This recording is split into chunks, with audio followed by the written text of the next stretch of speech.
video project today about the bicycle analogy used in Sal Khan's video. I don't know if everybody got a chance to watch that or not, but I am completely mind blown.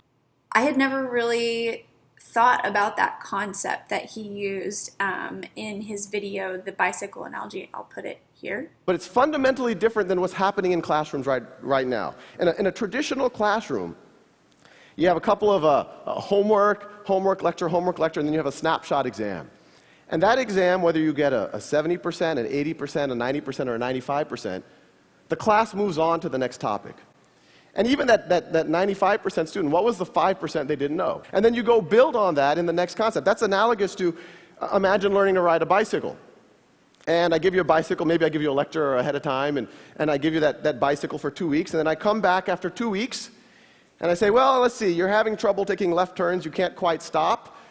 You're an 80% bicyclist. So I put a big C stamp on your forehead, and then I say, here's a unicycle.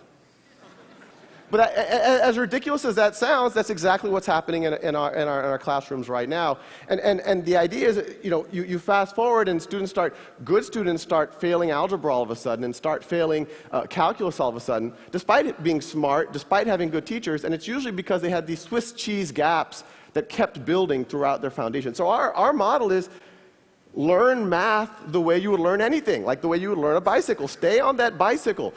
Fall off that bicycle. Do it as long as necessary until you have mastery. The traditional model, it penalizes you for experimentation and failure, but it does not expect mastery. We encourage you to experiment. We encourage you to failure, but we do expect mastery. But yeah, that analogy to me is so interesting. And I had a couple questions that I kind of wanted to pick your brain on and see what you guys thought, because I've been thinking about it ever since. Like, what if we actually did this to our classrooms? What would it look like? And how would it affect modern education as a whole? I mean, obviously from his data, it looks like it would raise the performance of our students, which is ultimately our goal, right? The pros that I see that could come from this would be more effective learning and mastery of the subject, and it essentially closes those Swiss cheese gaps that he mentioned in his video. I know there were times when I learned something that I didn't completely fully understand it, but you just move on. So having that tracking, that student learning tracking, being able to track where the students' strengths were and where their weaknesses were, and instead of having that awkward conversation of, what don't you understand?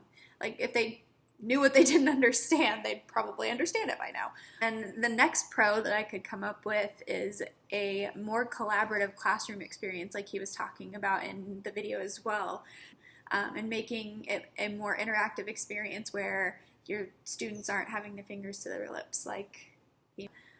But as it seemed like you could try as many times as you wanted and fail as many times as you wanted, which is great, because I think that takes that pressure off. I know, and I was always horrible with time tests because of that, because I knew I couldn't mess up and I had to do it as quickly as I could, and so it put that pressure on me and I got anxiety from it, and then I did horrible because of that. But how do you grade that? Is it all completion? Is it only tests? Do you only grade the tests that they take at the end of everything? The next challenge that I saw, but what about those students that don't have access to technology, even for that night? Like, what about the students that they lost power, they lost internet, they don't have a phone? Multiple different things that could have gone wrong. Yeah, so those are the pros and cons that I kind of came up with. I just wanted to know what you guys thought. I wanted this to be a collaborative experience so I could get your feedback, because it really is interesting to me. I would have flourished, I think, under this kind of education, and I can only imagine what would happen if we were to implement this in all of our school districts going forward. It makes me really excited, and I am so looking forward to at least implementing this in some way, shape, or form in my classroom. Anyway, thanks for watching.